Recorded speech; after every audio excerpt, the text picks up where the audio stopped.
ఇంకోటి ఒబిసిటీ అంటే తినకున్నా కొంతమందికి ఒబీస్ ఉంటుంది చాలా.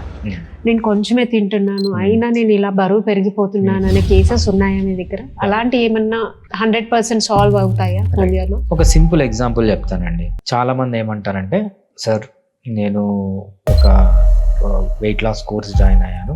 ఆ వెయిట్ లాస్ కోర్సులో మనకు ఒక వాట్సాప్ గ్రూప్ క్రియేట్ చేస్తారు. పొద్దున ఏం తినాలి, మధ్యాహ్నం ఏం తినాలి, రాత్రి ఏం తినాలి అని చెప్తారు. అది అంతనే తినమంటారు. అది తింటున్నా కూడా వెయిట్ లాస్ కావట్లేదు, నేను చాలా తక్కువే తింటాను. వీళ్ళు ఏం చేస్తారంటే పొద్దున్న లేసి ఒక వాటర్లో, గోరువెచ్చని నీళ్ళల్లో ఒక 3 స్పూన్లు తేనె వేసుకొని నిమ్మకాయ పిండుకొని తాగాలంటే, తేనెలో ఏముంటుంది? కార్బోహైడ్రేట్ ఉంటుంది. కార్బోహైడ్రేట్ తీసుకున్న వెంటనే ఏమవుతుంది? ఇన్సులిన్ అనేది రిలీజ్ అవుతుంది. ఇన్సులిన్ ఏం చేస్తుందంటే ఈ ఉన్న కార్బోహైడ్రేట్ మొత్తం ఫ్యాట్ గా డిపాజిట్ చేసి ఫ్యాట్ బర్నింగ్ ఆపేస్తుంది. అది తెలియక వీళ్ళు ఏం చేస్తారంటే పొద్దున్న లేసి షుగర్స్ తీసుకోవడం మొదలు పెడతారు.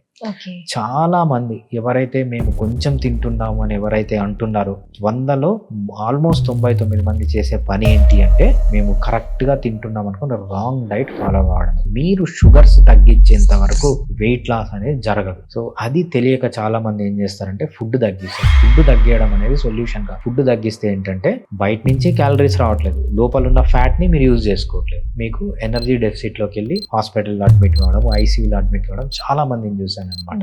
సో మీరు వెయిట్ తగ్గాలి అంటే కరెక్ట్ డాక్టర్ దగ్గరికి వెళ్తేనే, వాళ్ళు ప్లాన్ చేస్తేనే వెయిట్ తగ్గుతారు తప్పితే ఏదో నాకు యూట్యూబ్ లో బాగా మాట్లాడుతుంది ఈయన బాగా చెప్తున్నాడు అని చెప్పి ఎవరి దగ్గరికి జాయిన్ అయితే ఇలానే ఉంటుంది పరిస్థితి.